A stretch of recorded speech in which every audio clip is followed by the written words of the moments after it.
తిరుచానూరు శ్రీ పద్మావతి అమ్మవారి కార్తీక బ్రహ్మోత్సవాలలో 6వ రోజైన మంగళవారం రాత్రి అమ్మవారు శ్రీవారి బంగారు పాదాలు ధరించి గరుడ వాహనంపై భక్తులకు దర్శనమిచ్చారు. అశ్వాలు, వృషభాలు, గజాలు ముందు కదులుతుండగా మంగళ వాయిద్యాలు, భక్తుల కోలాటాల నడుమ ఆలయ 4 మాడ వీధుల్లో రాత్రి 7 గంటల నుండి అమ్మవారి గరుడ వాహన సేవ ప్రారంభమైంది.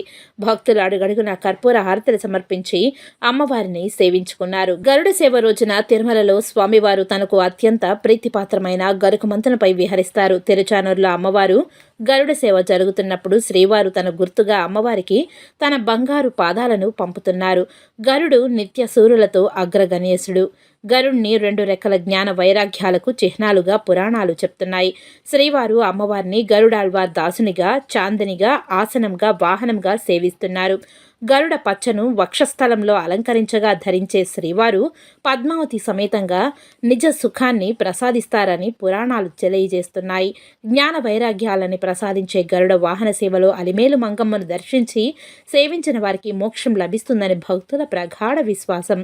వాహన సేవలో తిరుమల పెద్దజీఆర్ స్వామి, చిన్నజీఆర్ స్వామి, ఉడిపి పేజోవర్ మఠాధిపతి విశ్వ ప్రసన్న తీర్థ స్వామీజీ, ఈవో శ్యామలరావు, బోర్డు సభ్యులు భానుప్రకాష్ రెడ్డి, జంగా కృష్ణమూర్తి, జేఈఓ వీరబ్రహ్మం, ఆలయ డెప్యూటీఓ గోవిందరాజన్, ఆలయ అర్చకులు బాబుస్వామి, ఇతర అధికారులు విశేష సంఖ్యలో భక్తులు పాల్గొన్నారు. జగదీశ్వరుడు వచ్చెను, ఖగరాజు పైనికి తుని నగరములో జొచ్చి జగదీశ్వరుడు వచ్చెను, సత్యకు పారిజాత